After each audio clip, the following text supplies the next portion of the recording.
बिस्मिल्लाहिर्रहमानिर्रहीम। अस्सलाम वालेकुम व्यूवर्स। बहुत ज़्यादा शोर हो रहा था अंबर नाज की लड़ाई के बाद। जो डिस्प्यूट सॉल्व होने वाला था वो एक सुलहनामे यानी कि एग्रीमेंट पर, और उस एग्रीमेंट पर अंबर को बहुत भरोसा था।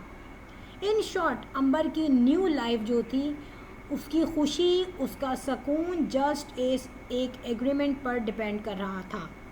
यहाँ पर तमाम लोगों को उसने सोलानामा यानी कि एग्रीमेंट का शोरों गुर से ऐलान करके बता तो दिया था, मगर बेसिकली उसमें क्या पॉइंट्स थे, वो पॉइंट सबसे हाइड हुए हुए थे, और उसका रिज़ल्ट क्या रहा वो भी सबसे हाइड हुआ है, जो कि मैं अब आपको बताने जा रही हूँ। व्यूअर्स, हमने अंबरनाथ का लास्ट व्लॉग जो अभी देखा है, सेकंड लास्ट मैं कहूँगी उसको, भाई की डेट फिक्स होने से पहले, वहाँ हमने कुछ ऐसे सिनेरियो देखे, कुछ ऐसी डिस्क्रिप्शन सुनी जिससे हमें प्रॉपर पता चल चुका है, और मैंने एनालिसिस करके आपको जो मैं अभी बताने जा रही हूँ, आगे जाके आपको उसी से मिलता जुलता हुआ रिज़ल्ट 99% नज़र आएगा।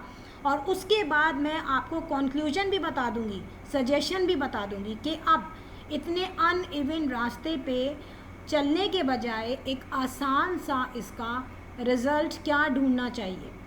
देखिए, यहाँ पे हमने सारा सिनेरियो देखा और उसमें हमें ये पता चल गया कि शुरू में जो अंबर ने कहा कि मेरे हस्बैंड आए, मुझे वो बिरयानी दे के गए, और आई थिंक कोरमा घर का था या वो भी रेडीमेड था, और वो बिरयानी दे के चले गए, साथ में ही वो इब्राहिम के टेंड भी करा के चले गए। यहाँ पे मैं हैरान थी कि हमेशा से अंबर परेशान रहती थी कि मेरे बेटे को गंजा ना कराओ। देखिए, एक तो विंटर सीज़न भी आ रहा है, और जब बच्चे जो हैं इस एज में गंजे बार बार होते हैं तो उससे उनके बालों पे कभी भी अफेक्ट नहीं पड़ता। जो उसके ब्लड में जो अल्लाह ताला ने नेचुरली उसके बाल दिए हैं वो वैसे ही रहते हैं। अब यहाँ पर जब गंजा करा के लाया इब्राहिम को वो शाहज़ेब, तो अंबर ने अपने व्लॉग में कोई भी इस तरीके की नापसंदीदगी का इजहार नहीं किया, लेकिन उसका इजहार जो मैं समझ रही थी कि ये अंबर को बहुत बुरा लगा, लेकिन वो इसलिए नहीं कह रही कि लोग फ़ौरन क्रिटिसाइज़ करते हैं, तनकीद का निशाना बनाते हैं। और यहाँ पे एक रिएक्शन वाली ने जो कहा कि ज़ाहिर है अंबर को पसंद नहीं था गंजा कराना, और फिर हुआ क्या, हुआ ये कि इब्राहिम के सर पे डायरेक्ट टेबल का कॉर्नर लग गया।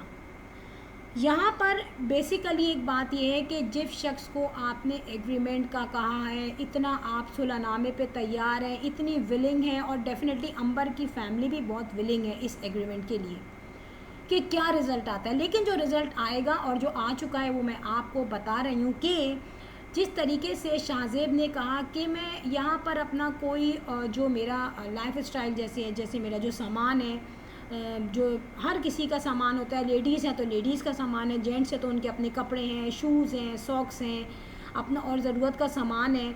आप जहाँ रहते हो वहाँ आपको 24/7 किसी न किसी चीज़ की ज़रूरत पड़ती है, तो आप वो सामान वहीं लेके जाते हो जहाँ आपको रहना होता है। लेकिन यहाँ शाहज़ेब ने क्लियर मना कर दिया कि मैं अपना कोई जो बेसिक मेरा जो सामान है वो मैं नहीं लेके आऊँगा।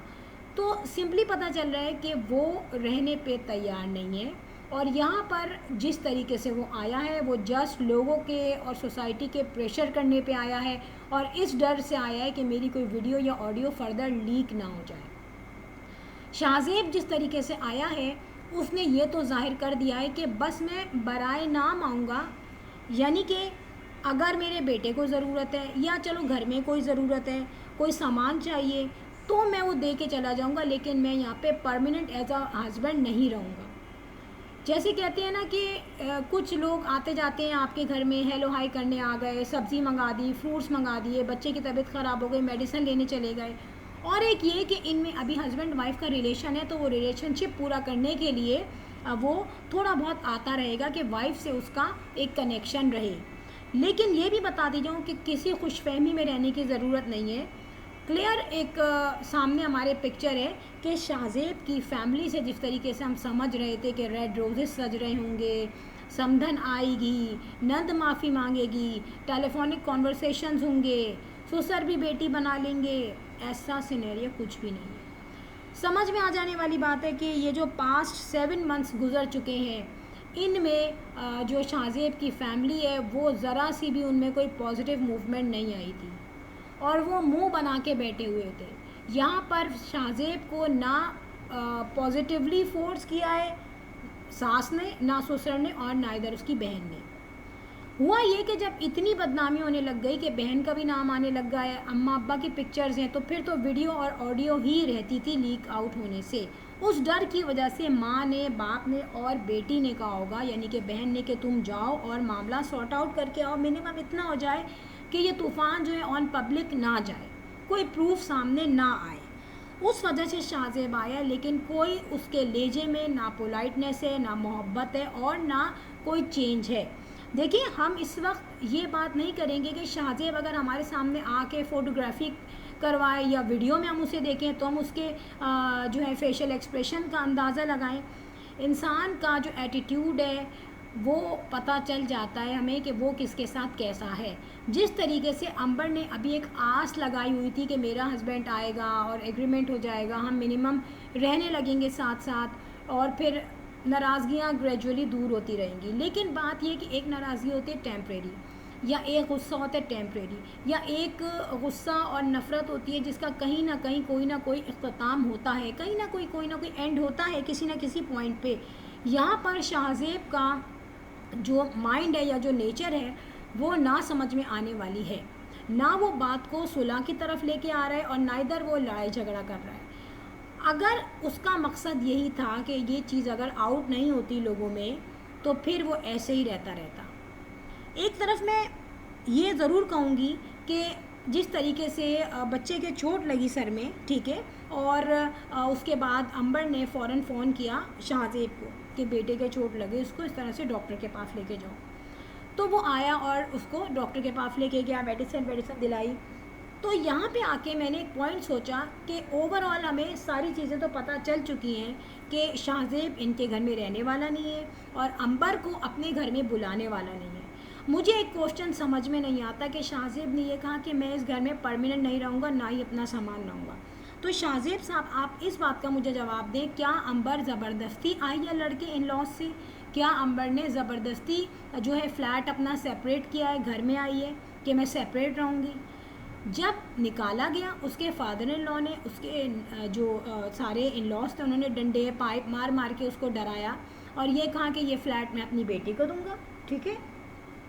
तो उसके बाद वो कहाँ जाती? क्या वो रोड पे रहती? क्या आपके दिमाग में ये एक खन्नास है? सॉरी टू से, लेकिन दिख रहा है। आप लोग खुद सोचें कि एक शख्स का ना सर है और ना पाँव है, उसके बाद का कोई रीज़न ही नहीं है। मे बी पॉसिबल शाहज़ेब जो है इस तमाम चीज़ों पे अपना गुस्सा निकाल रहा हो कि ऑन पब्लिक मेरी फैमिली को जलील करवाया। लेकिन सोचो, तुम्हारे हाथ में जो था वो तुमने किया, डंडे से मारा उसको, अपनी बीवी को जिस तरीके से तुमने गैर महरमों में, ना महरमों में जलील किया, तो अब उसके हाथ में जो था, जो उसके कंट्रोल में जो था, उसने वो कुछ किया। अगर उसमें हिम्मत होती तो क्या होता कि उसके भाई आके आप पे पाइप चलाते, आपकी वीडियो बनाते, आप लोगों को भी फ्लैट से निकालते, तो वो बराबर होता ना। या फिर वो आपकी कंप्लेन जो है वो रजिस्टर्ड करवाते प्रॉपर, और उसमें ऐसा होता कि फिर आप पे कड़ी नज़र रखी जाती, आपकी फैमिली के मूवमेंट पे नज़र रखी जाती, और अंबर को कोई अगर फ़िज़िकली लॉस होता या कोई और तकलीफ़ होती तो फिर आप लोग जो है इंटरोगेशन में आ जाते, आप लोगों से सवालात पूछे जाते। इस तरीके से नहीं किया गया ना कुछ भी, तो उसके रिज़ल्ट में ये सब कुछ हो रहा है। अब अगर अंबर सब कुछ भुला रही है अपनी ज़िल्लत, क्योंकि ज़िल्लत तो उसकी भी हुई है, असल में वो यूट्यूबर है, वो जलील हुई है, लेकिन यहाँ से शौहर जो है उनका कोई मुझे नहीं लग रहा कि इस चीज़ को वो सॉल्यूशन करने आ रहे हैं। अब मैं आ रही हूँ बेसिक, जो मैंने कंक्लूजन निकाला, जो मैंने रिज़ल्ट निकाला है कि अब करना क्या चाहिए। एग्रीमेंट तो इनका नाकाम ही होगा, मैंने अंदाज़ा लगा लिया। अल्लाह करे इनकी ज़िंदगी सेटल हो जाए बेहतरीन तरीके से, लेकिन हम दुआ बेशक करने वाले हैं, अल्लाह ही बेहतर करने वाले हैं, हम दुआ कर सकते हैं। लेकिन एक इंसान जो है वो खुद जो है अपने आप को कन्विंस ना करे एक अच्छी तरफ जाने पे, तो हम क्या कर सकते हैं? हम अपने बच्चे के लिए दुआ करें कि एग्ज़ाम्स में वो पास आउट हो जाए। जब वो अपना दिमाग मोबाइल से हटा के, खेल कूद से हटा के पढ़ाई में नहीं लगाएगा तो वो क्या होगा? तो दुआ तो जब लाएगी ना जब आप कुछ स्ट्रगल करोगे, बाकी मुआवजा दिखाने वाला अल्लाह है। अब रिज़ल्ट आता ये है कि जनाब यहाँ पे अंबर की ख़ुद कहना था कि जो वो बेहतर हो, और अब मैं ये कहने वाली हूँ कि जहाँ पे मैं पहले कहती थी कि भाई प्रॉपर जो है या तो डिवोर्स हो या खुला हो, लेकिन जिस तरीके से इब्राहिम छोटा है, इब्राहिम को भी ज़रूरत है एक आदमी के सहारे की, ठीक है, कि अगर खुदा न खास्ता कोई प्रॉब्लम होती है अंबर के साथ या इब्राहिम के साथ तो कोई आदमी आ सके। लेकिन बात यह है कि आदमी तो जब आएगा, अभी उसका अंबर और इब्राहिम दोनों से रिलेशनशिप है। अगर इसका रिलेशनशिप अंबर से भी एज आ वाइफ रहेगा और शाहजेब से इब्राहिम से तो रहेगा बेटे का रिलेशनशिप, तो ये अंबर के लिए भी आ सकता है कि जैसे अंबर की तबीयत ख़राब हो गई, अंबर को कहीं ज़रूरत है आने जाने की, तो एक हस्बैंड बन के वो आ सकता है हस्बैंड के रिलेशनशिप से। लेकिन अगर इनकी कंप्लीट खुला हो जाती है या इनकी डिवोर्स हो जाती है तो फिर तो इब्राहिम के लिंक से वो आ सकता है, लेकिन अंबर के लिए तो फिर वो अननोन बंदा हो जाएगा ना, एक जिसको नामहरम कहना चाहिए। सो ज़ाहिर है यार, एक औरत है वो अकेली रहेगी घर में, सोएगी, रात में डर भी होता है, सिक्योरिटी पर्पस चाहिए होती है। फिर अब हम जानते हैं कि माँ बाप जो है वो बेचारे भाग भाग के वो भी थक चुके हैं। अब रीज़न कंक्लूजन ये है कि आदमी, मुझे पता चल रहा है कि वो इस तरीके का नहीं है कि वो आगे कोई इस रिलेशनशिप को पॉजिटिव वाइब्स लेके चलेगा आगे, नहीं, ऐसा नहीं है। और बस यही है कि तड़ोड़ मड़ोड़ के बस वो इस तरह कर सकता है कि थोड़ा बहुत हेलो हाय करने आ जाए, बच्चे और अंबर की ज़रूरत पूरी कर दे। और ये वो चीज़ है जो सिर्फ मैं अपना रिएक्शन नहीं दे रही, मैं तमाम चीज़ों को देख के, तमाम एंगल्स को देख के, अंबर की सारी बातें सुन के, जो हक़ाइक़ थे ना जो उसने बताए थे कि एक्चुअली में क्या हुआ था, बस मैं उसी के बाद जो है ये बता रही हूँ कि इस तरीके से रह लें तो सही है, ठीक है। और जितने अरसे ये चलने दो, इसको चलने दो, इसी तरीके से वो आएगा, ज़रूरत पे आ जाए, कुछ सब्ज़ी फ्रूट ला दे, डॉक्टर के पास ले जाए, ठीक है। लेकिन जो है जब तक ये चलता रहेगा रिलेशनशिप, हस्बैंड वाइफ का भी ज़ाहिर रिलेशनशिप रहेगा। और अगर उसे अक़ल आ जाती है विद इन 7 फर्दर मंथ्स और फर्दर 7 मंथ्स या फिर और 1 साल, 1.5 साल, ठीक है, 2 साल, कहीं तो अक़ल आएगी ना। आप मिनिमम 1 साल देख लो फर्दर, और ठीक है, आप भी सिक्योर हो जाओगी और आपका जो हस्बैंड हो सकता है आगे जाके इस चीज़ में कोई ना कोई तब्दीली आए, पॉजिटिव चीज़ आए। और जो है नेक्स्ट टाइम जो है ज़ाहिर है अब कोई ऐसी वीडियो ऑडियो तो बनेगी नहीं, क्योंकि वो आ गया डर के मारे। फ्रेंड, ये जो कंक्लूजन है, ये तमाम वीडियो को, ऑडियो को देख के मैंने सारी चीज़ों का जायज़ा ले के लिया है। और आप आगे देखिएगा, एग्रीमेंट मुझे नहीं लगता कि कोई पॉजिटिव हो, क्योंकि इंसान को देख के, उसकी बातें देख के बहुत कुछ अंदाज़ा हो जाता है। वीडियो में बेल आइकन पर क्लिक कर दीजिएगा और कमेंट बॉक्स में ज़रूर बताइएगा कि मेरी वीडियो आपको कैसी लगी। देखें, बात यह है कि हम कुछ बातें कहते हैं जो शाहजेब के फेवर में होती हैं, कुछ बातें अंबर के फेवर में होती हैं, फिर बाद में रिएक्शन वाले जब पढ़ते हैं अपने कमेंट्स तो उसमें अपनी अपनी मर्ज़ी के मुताबिक आपने बुरी बुरी बातें बोली होती हैं। एनी हाउ, बात यह है कि हमारी किसी से पर्सनल दुश्मनी नहीं होती। हमारा काम एक प्रोफेशनली जो है, जो एनालिसिस करके बताना होता है वो हम बताते हैं। आगे आपकी मर्ज़ी, आप अपनी तरबियत के मुताबिक कमेंट्स बॉक्स में कमेंट्स कर सकते हैं। नेक्स्ट व्लॉग तक के लिए अल्लाह हाफ़िज़, बाय बाय।